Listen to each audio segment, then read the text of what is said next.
என்ன செய்குவேன் நான் உம்மை பின்தொடர்வதை விட்டு? எதை பார்ப்பேன் யான் உம் சமூகத்தை மறந்து? வழியில் எத்தனையோ குழிகள், பெரும் பாறைகள், இவைகள் எல்லாவற்றையும் கடக்கச் செய்தது உம் பெலன் அல்லவோ? உயர்ந்த மதில்களையும் எரிகோ கோட்டைகளையும் தகர்க்கச் செய்யவும் தாண்டச் செய்ததும் உம் கிருபை அல்லவோ? என்னையே நீ சகித்தீர். ஆம், எனக்காய் எல்லாவற்றையும் நீ சகிக்க, இவைகளை சகிப்பது என் கடமை அல்லவா? பேச வேண்டிய நீரே சத்தமிடாதிருந்த ஆடாக நின்றிருக்க, நான் இங்கு என்ன பேசுகிறேன்? எல்லாவற்றையும் உம்மிடம் மட்டுமே அமைதி காக்கிறேன், எல்லாவற்றையும் கடந்து கொண்டேன். நிந்தை பேச்சுகளும் விமர்சன கேளிக்கைகளும் ஆழ்மனதை ஆணி போல துளைக்கையில் உம் ஜீவ வார்த்தைகள் தான் ஆறுதலாகிறது. ஆறாத காயங்களில் அடிக்கடி புண்படும் போது உம் பிரசன்னம் ஒன்றே அருமருந்தாகிறது. என் செய்வேன் யான்? சிலுவையிலேற்றி சிதைத்து பார்த்தோரையே நீர் நினைத்து மன்னித்திருக்க, இங்கு யான் என்ன செய்ய?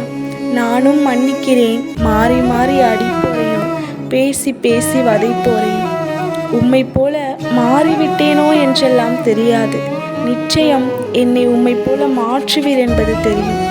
முந்தியே இத்தனையும் நீர் கடந்திருக்க, பிந்தி வரும் எனக்கு ஏன் கலக்கம்?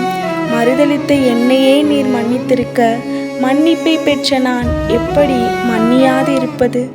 எல்லாவற்றையும் ஏற்கிறேன், அமைதியாக கடக்கிறேன். ஆம், என் செய்வேன்? அத்தனையும் என் தகப்பன் வரைபடமாய் வரைந்து வாழ்ந்திருக்கிறீரே. அத்தனையும் நீர் முன் செய்து சகித்திருக்க, இனி நான் என்ன செய்குவேன்? உம் பாத சுவடுகளை யான் பின்பற்றுவதை விட்டு உம்மாலே நான் எனக்காக யாவையும் செய்பவரே, செய்து முடிப்பவரே, என் பாரங்கள் என் சுமைகள், என் பாரங்கள் என் சுமைகள்